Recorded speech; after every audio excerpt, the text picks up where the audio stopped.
This is video instructions on completing the Hurricane Ike Unit 4 project.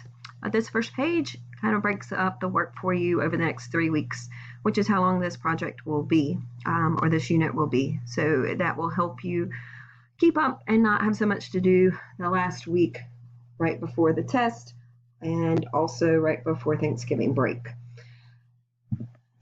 Slide 2 gives you a whole bunch of data down at the bottom and some information at the top. You need to create 2 graphs. Your graph 1 will be time versus wind speed. Graph 2 will be time versus air pressure, and you're going to relate those to each other.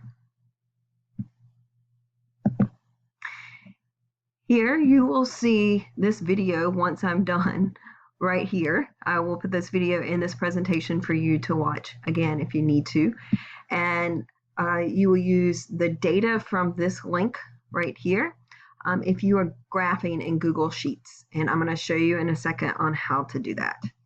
If you would prefer to do the graph by hand and you don't have graph paper, on slide 4 here is a piece of graph paper that you can print.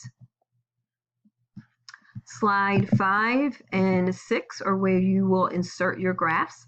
So if you create them in Google Sheets, you can copy and paste them, or you can screenshot them and insert them as an image on 5 and 6. If you do it by hand, you'll need to take a picture and upload it to your computer and then insert them into 5 and 6. Okay. Slide 7 is taking you through how to complete the latitude and longitude points. So similar to the loop lake, we've given you these little dots, okay, and these dots are movable. So when you do latitude and longitude here, you'll be in the Atlantic Ocean. You will move these dots to the correct latitude and longitude. You should have 7 because you're plotting the 1500 hours. So there should be 7 dots on your map. If you need a review of latitude and longitude, here's a video for you to watch. On this data, you will see negative longitude. Longitude goes north to south. Negative means you're in the Western Hemisphere. And then the last or second week, you will have some questions here on slide 9. And then the last week, which is storms, you will be able to answer at that point slides 10 and 11. It's going to be harder for you to do these slides 10 and 11 before you learn about weather and the storms. Okay, so I would suggest waiting till the end to do that. All right, so let's look at data. So let's see, here we go. I have done some random data. This is not the data that is on your graph, but if you in Excel or here Sheets, okay, if you've got Excel and would prefer to use that, that's fine.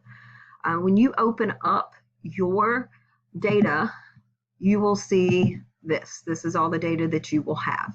So this is September 1st, 1500 hours, September 1st, 2100 hours, etc. To graph this, you're going to highlight time and then either wind or pressure, depending on which graph. Remember, you're going to have 2 graphs.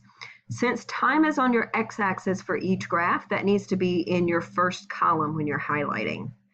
And then whatever's the second column will be put in as your y-axis. You can go either up here to insert chart, or you can go to insert and click on chart, or data and click on chart. Insert.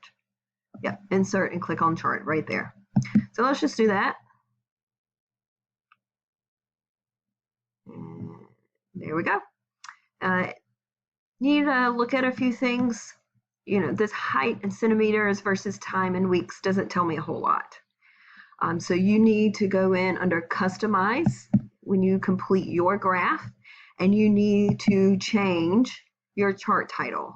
So you would want to put in here telling me what the relationship is, or what for Hurricane Ike data.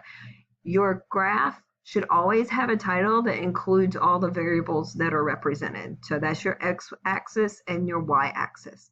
So here I could name this the relationship between rose bush height, type, and time in weeks. And that would be fine. That would tell me, or whoever your viewer is, exactly what they're going to be looking at. At this point, you can right click and make a copy. You can screenshot it. You can snip it if you have a snip and sketch tool on your computer, which is a free option app if you've got your own computer. I don't know that if you've got a Johnston County computer, if it will allow you to add snip and sketch. I don't know if that's available or not, but it's a great tool that allows you to copy exactly what you want to on the screen. And then you will insert those images again on slide 5 and slide 6. And that's all. So if you've got questions, let your teacher know. Hope you guys have a great day.